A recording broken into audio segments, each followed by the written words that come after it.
Have you ever wondered how piano players just are able to just take solos and play chords and accompany in just any key?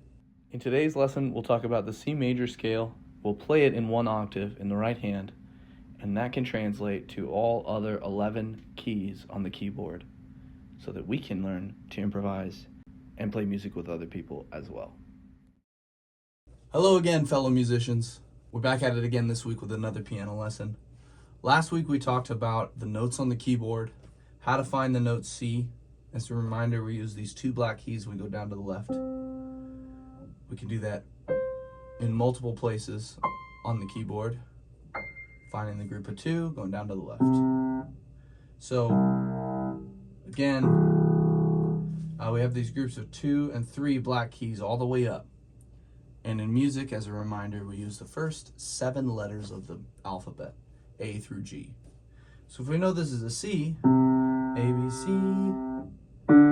D, this white key, important that we say what the white key, not the black key, because the white keys are all just letter names. The black keys are something else. Have you ever wondered how piano players just are able to just take solos and play chords and accompany in just any key? If you're wondering about that, the answer often is that they know all their scales and they know where they are relative to the music that's happening around them. So for our lesson today, just wanted to talk about the C scale, because last week we did the C 5-finger scale, but a full scale actually has 8 notes.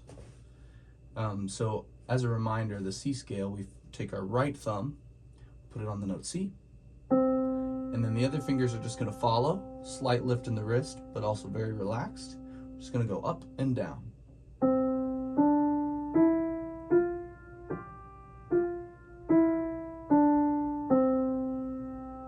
Allowing the wrist to flex a little bit and move fluidly with the motion. We do the same thing in the left hand.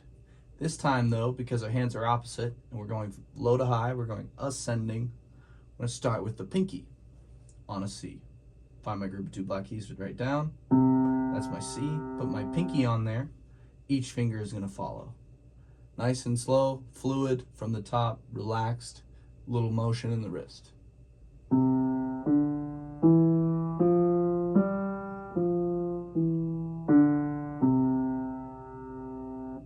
Okay, if you've gotten good at that and you've been practicing that from our last lesson, maybe you want to put both hands together and do it in what we call octaves, in octaves. So my right thumb on a C, my left pinky on a C, and I'm going to do just what I did, but now hands together, maybe a little slower.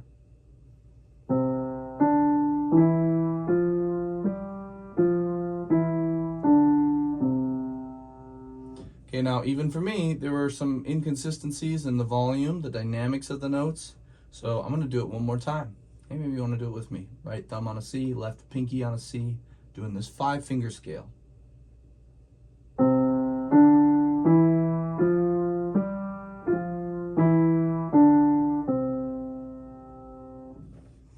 Okay, so that's great. Keep working on that, keep practicing that. It's always important to know where the note C is. This week's lesson though is about the full C scale. So we're gonna go up and above and beyond where this G is into new territory. So we're going to start with our right hand as we often do, because most people are right-handed. We're going to put our thumb on a C just like we did. Same position as the 5-finger scale. This time, though, we're going to just play the first 3 notes.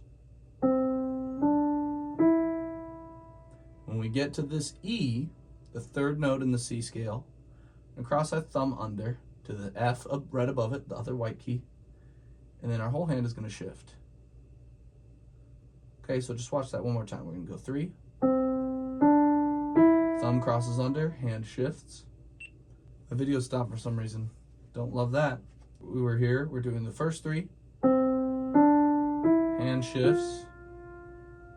You can just practice that transition with me. Just hit the thumb on the F after the first 3 notes.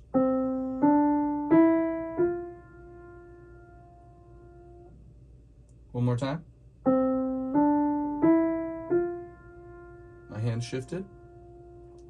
And what the shift does is allows us to just continue on and play the rest of the scale. pinky ends on a C. One more time, we're going to just do the whole thing now.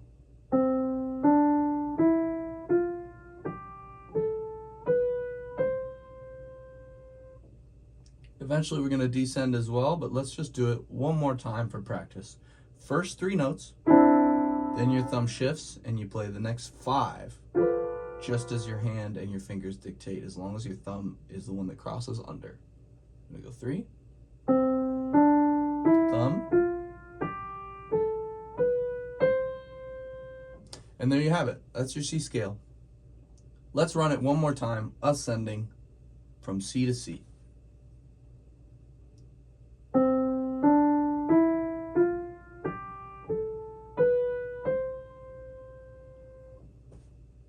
Really nice job. Hope you're still with me.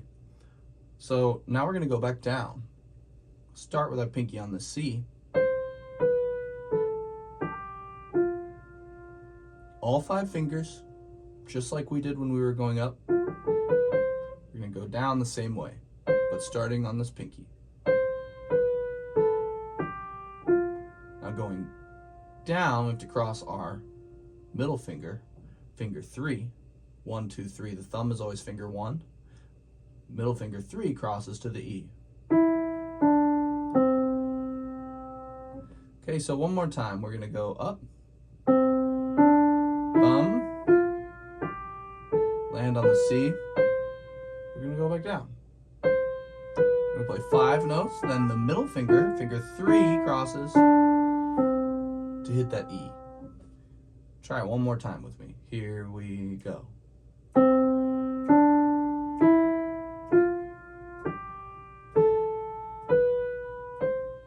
And we're going to repeat the top note. Middle finger crosses right here. Hopefully you're getting a really good look at that from my other camera here. Hopefully you got a really good handle on that now. Let's just do it one more time. We're going to repeat the top note. Here we go. Thumb crosses, hand shifts on a pinky. Repeat the top note. The middle finger, finger 3 crosses. So just one more time, just watch it fluidly.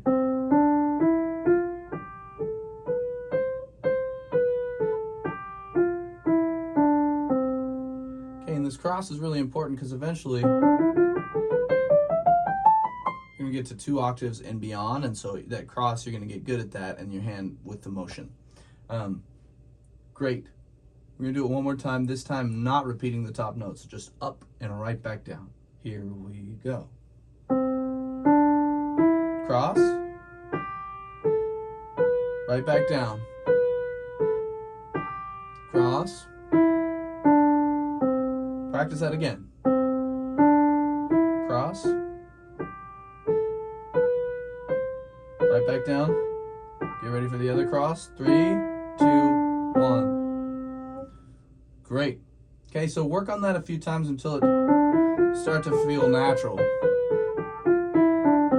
I actually repeated the top note that time. Let's do it again and repeat the top note. It feels more complete for some reason. 2. Here we go. Cross. Repeat the top note.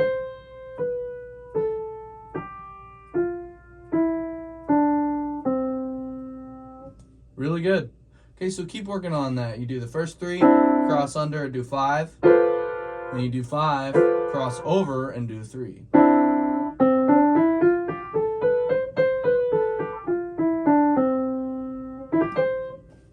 Okay, so that is our C scale. It goes from a C, D, E, F, G, A, B, C, to another C. Notice we have those 2, just like we said when we were finding our C. This is called an octave. If you have... Okay, so when we say a C scale in 2 octaves, that's... which means it spans the range of 1 octave, 2 octaves. That's for another lesson, but today we're just doing the C scale in 1 octave.